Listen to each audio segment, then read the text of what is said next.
Hello everyone. Mamasyal po tayo dito sa Barangay Malagiko, Municipality of Sipocot, Province of Camarines Sur, Bicol Region, Region 5. At napakaganda po mga kaibigan itong lugar ng bukirin ng aking kaibigan na aming pinasyalan.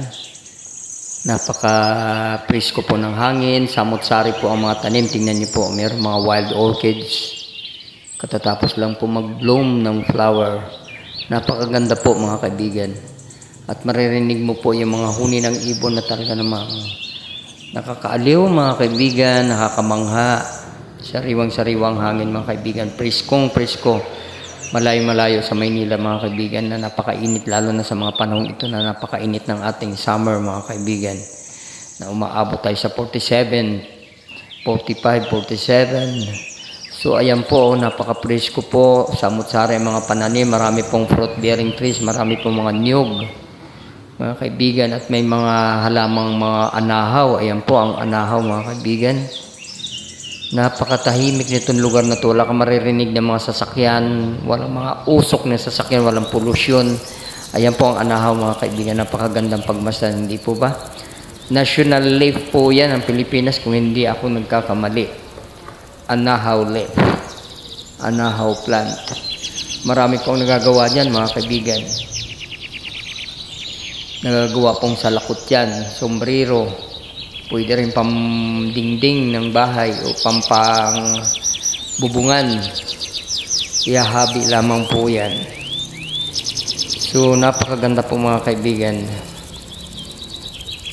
At ito naman ay puno ng santol ba? Napakalawak po ng kanilang lupain mga kaibigan. Napakaganda. Napaka-presko, napakatahimik.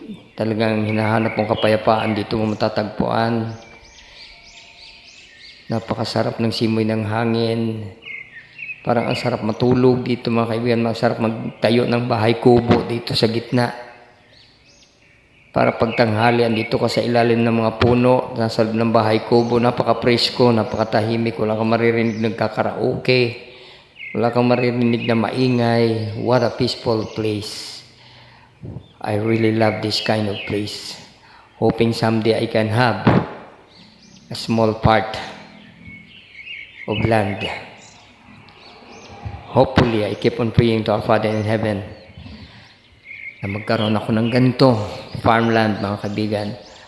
Comment what kind of plants is this with a lot of fruits. Look at that, so many fruits.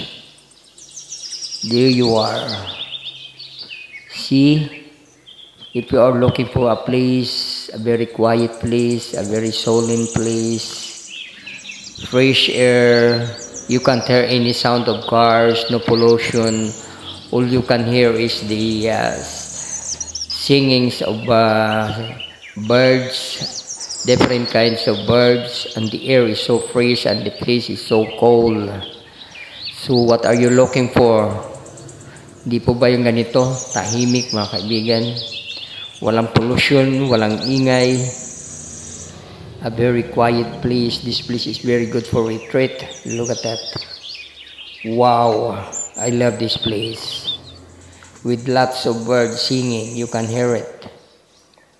Beautiful, beautiful place here in Barangay Malagiko, Sipocot, Province of Camarines Sur, Region 5, here in Bicol Region.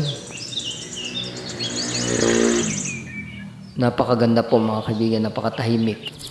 Libre na po ang mga pagkain, mga bungang kahoy dito. Marami po, samot-sari. Kapag ka-season niya, mag-harvest ka na lamang po. Especially the buko, the young coconut. Na it's a little bit expensive in Manila. Almost 30 to 40 pesos each. But here you can have it for free. Wow, very nice place. Very cold. I love this place. You know, a lot of people are dreaming to have like this kind of farmland. Especially when you are already a senior citizen. You don't like to stay in the city. It's so nice to stay here and have a lot of plants, different kinds of plants. Then you can put farm like goat, chicken, and pig. You can put a piggery, a poultry. You can make a lot if you have this kind of farmland. So wide, so big. Look at that. Napakaganda mga kaibigan. Hoping someday I can have like this. Especially nowadays that the weather is so hot because of climate change. Unlike here, it's so cold. The weather is so cold. Very nice. Wow, very quiet. You can sleep a lot because it's a quiet place. You can't hear any karaoke sound, any music. All you can hear is the singing of the words. Wow, wow, wow. This is the place of my friend, a farmland of my friend here in Sipokot, Malagiko, Barangay Malagiko, province of Camarines Sur, Bicol region, region 5. So wide, so big, nice place. Look at that, my friends. Beautiful. And if the weather is clear, if the sky is clear, you can even see the Mayon volcano. It's a little bit far, but you can see it. Beautiful place. Hope we can come back again someday. That's why I keep on looking for farmland a little bit closer to Manila, such as San Pablo City, Laguna, or even Quezon Province, because their place here in Sipokot is a little bit far from Manila. It takes almost 10 hours to travel, 8 to 10 hours to travel non-stop. A little bit far, but it's okay if you have your own car.